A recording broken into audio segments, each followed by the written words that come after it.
Hand family ടിപ്സിൻ്റെ പുതിയൊരു വീഡിയോയിലേക്ക് എല്ലാവർക്കും സ്വാഗതം. ഇന്ന് ഞാൻ വന്നിട്ടുള്ളത് സ്പൈഡർ പ്ലാന്റിനെ കുറിച്ചുള്ള ഒരു കൊച്ചു വീഡിയോ ആയിട്ടാണ്. അപ്പോൾ ഇവിടെ ഈ പ്ലാന്റ് നട്ടിട്ടുള്ളത് നിലത്താണ്. അപ്പോൾ അതുകൊണ്ട് പ്രത്യേകിച്ച് വളങ്ങളൊന്നും നമ്മൾ ആഡ് ചെയ്ത് കൊടുക്കേണ്ട ആവശ്യമില്ല. ഈ പ്ലാന്റിൻ്റെ പ്രത്യേകത എന്ന് പറയുന്നത് നമുക്ക് ഇൻഡോർ പ്ലാന്റ് ആയിട്ടും നമുക്ക് ഇത് വളർത്തിയെടുക്കാവുന്നതാണ്.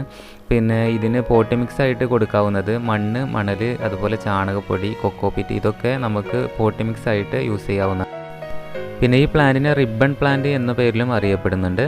അപ്പോൾ ഡെയിലി നമ്മൾ ഒരു നേരം മാത്രം ഇതിനെ നനച്ചു കൊടുത്താൽ മതി വേനൽക്കാലത്താണെങ്കിൽ.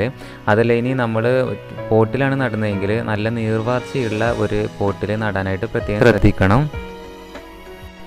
പിന്നെ ഈ പ്ലാന്റിൻ്റെ സൺലൈറ്റിനെ കുറിച്ച് പറയുകയാണെങ്കിൽ ആവശ്യത്തിന് വെളിച്ചമൊക്കെ ഉള്ളിടത്ത് നട്ട് പിടിപ്പിക്കാനായിട്ട് ശ്രദ്ധിക്കാം. ആവശ്യത്തിന് സൂര്യപ്രകാശം തട്ടുന്നിടത്ത് നമുക്ക് ഇത് നട്ട് വളർത്താവുന്നതാണ്. എങ്കിൽ നല്ല രീതിയിൽ വളർന്നു വരും.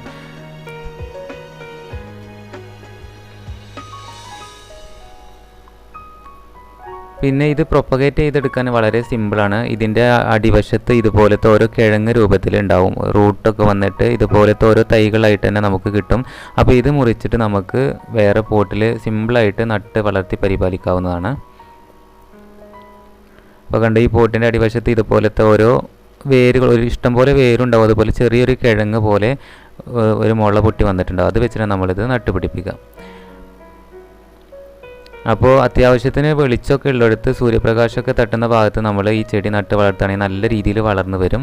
അപ്പോൾ എപ്പോഴും നമ്മൾ മറ്റ് ചെടികൾക്ക് കൊടുക്കുന്ന പോലെ വളം ആഡ് ചെയ്ത് കൊടുക്കേണ്ട ആവശ്യമൊന്നുമില്ല. വളരെ സിമ്പിളായിട്ട് തന്നെ നമുക്ക് വളർത്തിയെടുക്കാവുന്നതാണ്.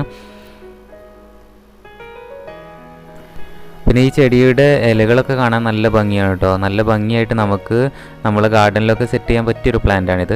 അപ്പോൾ ഇന്നത്തെ വീഡിയോ ഇത്രയേ ഉള്ളൂ. വീഡിയോ നിങ്ങൾക്ക് ഇഷ്ടപ്പെട്ടു എന്ന് കരുതുന്നു. വീഡിയോ നിങ്ങൾക്ക് ഉപകാരപ്പെട്ടവർ ലൈക്ക് ചെയ്യണേ. അപ്പോൾ പുതിയൊരു വീഡിയോയുമായി വരുന്നു.